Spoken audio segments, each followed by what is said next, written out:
We start with the US confirming that an American woman held hostage by the Islamic State group is dead.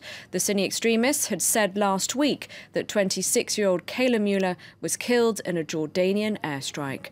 Joining me now from Washington is our correspondent Lorna Shattuck. Lorna, what enabled the US to determine that Kayla was indeed dead? Well, as you say, it was on Friday last week that IS claimed that Kayla Mueller died in that airstrike in Raqqa, which is their sort of de facto capital in Syria. But they didn't offer any proof to back that up, just a picture of a building in ruins. So Kayla's family then put out a statement asking IS to get in touch with them directly and privately with more information. And it seems that that is exactly what happened. The National Security Council here in Washington has said the family received a private message over the weekend from IS with what they're saying is additional information. But it was only once that message had been authenticated that they could then decide definitively that Kayla had in fact died. But the NSC hasn't given out any more information about what exactly was in that message yet.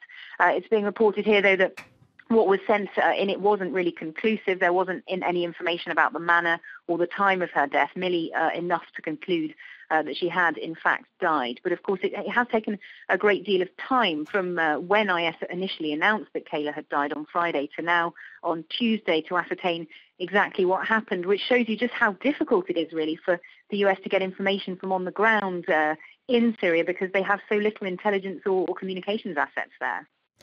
Lorna, could you tell us a little bit more about Kayla, like what she was doing in Syria when she was seized? Indeed. Well, she was only 26, but she'd already spent a lot of time working with humanitarian groups around the world, in India, in Israel, and in the Palestinian territories, as well as here in the US. And President Obama, in his statement about her, highlights how she worked in a women's shelter and an HIV and AIDS clinic in Arizona.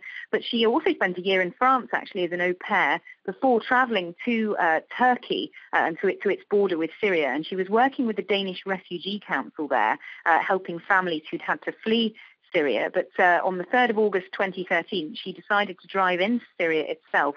And a day later was when she fell into the hands of IS. And that was after she left a Doctors Without Borders hospital in the city of Aleppo.